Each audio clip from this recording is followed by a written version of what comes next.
चार ही लोगों से सृष्टि बन गई। आप लोग खुद ही दिमाग लगाएं, इसका मतलब है पूरी की पूरी गप है, सृष्टि ब्रह्मा जी ने नहीं। गलत तो नहीं बता? चार सवाल है, जाना, विचार करना और भरी बाजार में आप बोल देना, अच्छे अच्छे विद्वान आपको पीठ दिखा करके चले जाए। जितने भी 33 करोड़ देवी देवता हैं सबकी फोटो आप लोगों ने नहीं देखी होगी, लेकिन राम कृष्ण शंकर ब्रह्मा विष्णु इनकी तस्वीरें तो आप लोगों ने कैलेंडरों में देखी होंगी। देखी है कि नहीं देखी है? ठीक। अब सवाल यह है, कपड़े का आविष्कार किसने किया? भगवान ने, इंसान ने? बोलिए एक साथ में आगे से पीछे तक, कपड़े का आविष्कार किसने किया?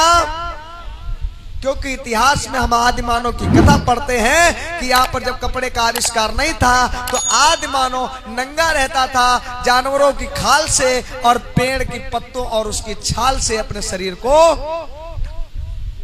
इतिहास कहता ना, मतलब जानवरों की खाल से, पेड़ पौधों की पत्तों और उसकी छाल से अपने शरीर को ढकता था, आदि मानव नंगा रहता था जब कपड़े का आविष्कार नहीं हुआ था। तो आप विचार करिए, आपने ब्रह्मा जी को देखा, शंकर जी को देखा, पार्वती को देखा, लक्ष्मी जी को देखा, विष्णु जी को देखा, सारे लोग कपड़ा पहने हैं, पहने कि नहीं पहने हैं? और कपड़े का आविष्कार किसने किया? इंसान ने। अगर कपड़े का आविष्कार इंसान ने किया, अगर भगवान पहले पैदा हुआ तो वो कपड़ा किस फैक्ट्री से लेके आया? विचार कर। सुनार की दुकान थी नहीं, सोने का आविष्कार हुआ नहीं था, धातुओं का आविष्कार हुआ नहीं था, सुनार की दुकान थी नहीं, तो उस समय भगवान का मुकुट, भगवान के कुंडल, लक्ष्मी जी की नथुनिया, ये किसकी दुकान से आई? किसने गढ़ा था? इसका मतलब सुनार पहले पैदा हुआ। भगवान आटा, दाल, तेल, ये किसने बनाया?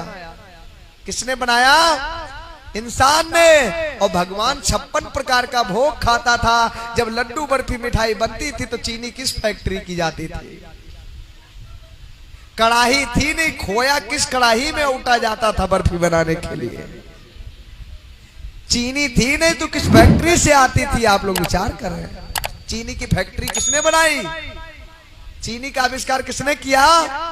इंसान ने। और बर्फी का आविष्कार तो ब्रह्मा जी, विष्णु जी, शंकर जी स्वर्ग लोक में रहते थे, तो उनके वहां ब्रह्म जो है क्या नाम, 56 प्रकार का भोजन बनता था। 56 प्रकार के मसाला कौन लेके आया?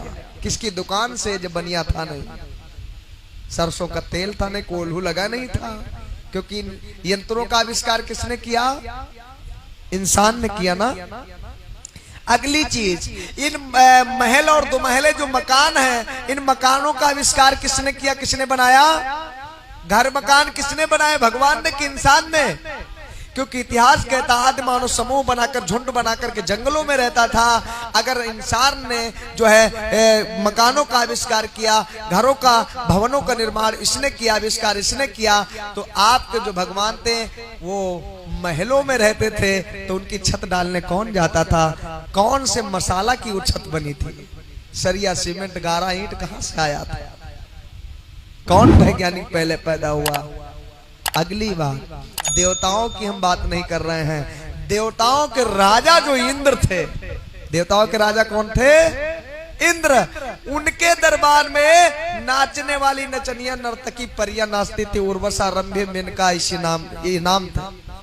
उर्वशी, रंभा, मेनका नाम की परियां उनके वहां नाचती थी। ढोलक बजती थी, नगाड़ा बजता था, हारमोनियम बजती थी, पैरिश बजती थी, घुंघरू भी बांध करके वो नाचती थी। अब विचार करिए, ढोलक बनाने वाला कौन? बजाने वाला कौन? जब देवताओं के राजा इंद्र के दरबार में नृत्य होता था, तो इसका मतलब इंद्र बाद में पैदा हुए और ढोलकिया और नगाड़ा बजाने वाले पहले पैदा हुए। तब तो उनके दरबार में मनोरंजन होता था। जब देवतन के राजा ही नहीं रहे तो देवता कैसे हो सकते हैं? बस मैं इन्हीं बातों के साथ में अपनी वाणी को विराम देता हूं। अगर एक भी बात अगर आपको लगे कि ये झूठ है तो अपने दिमाग से कस के मंथन करना, खो तर्क की कसौटी पे कसना, और जब कसोगे तो सत्य निकलेगा कि क्या सही है क्या गलत है। दूध तो सब पैदा करते हैं, दूध खाना सब जानते हैं, लेकिन दूध के अंदर घी छिपा है सबको नजर नहीं आता। दूध के अंदर ही घी होता है, लेकिन वो सबको नहीं दिखता है। अगर घी प्राप्त करना है तो दूध को जमाना पड़ेगा, और जमाने के बाद में बहुत मेहनत करनी पड़ेगी, मथानी चलानी पड़ेगी, तब घी निकल करके बाहर आएगा। और वो 1000 रुपए किलो बिकेगा, और जहां से घी निकलता है वो 50 रुपए किलो बिकेगा, 1000 रुपए कुंटल बिकेगा।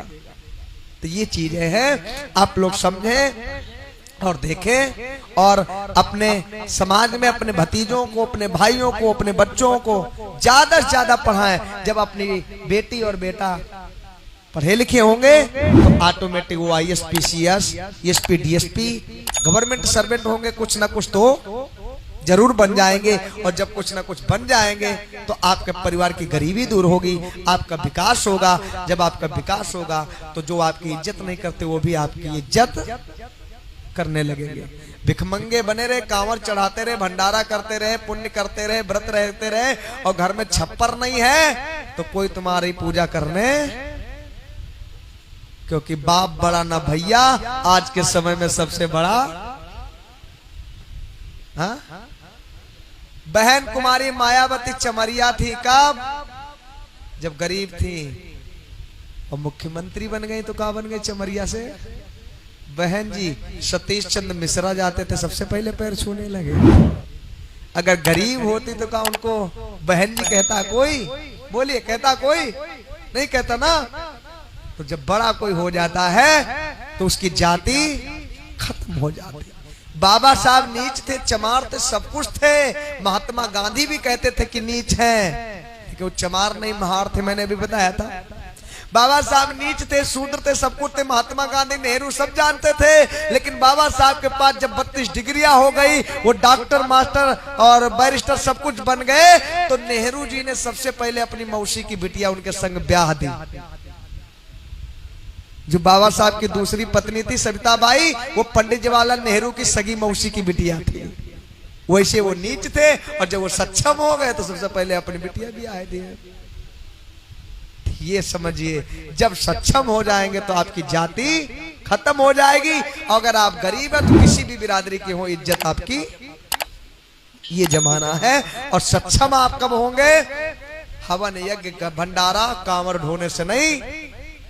सुबह 2 घंटियां बजती हैं, एक विद्यालय की और एक देवालय की।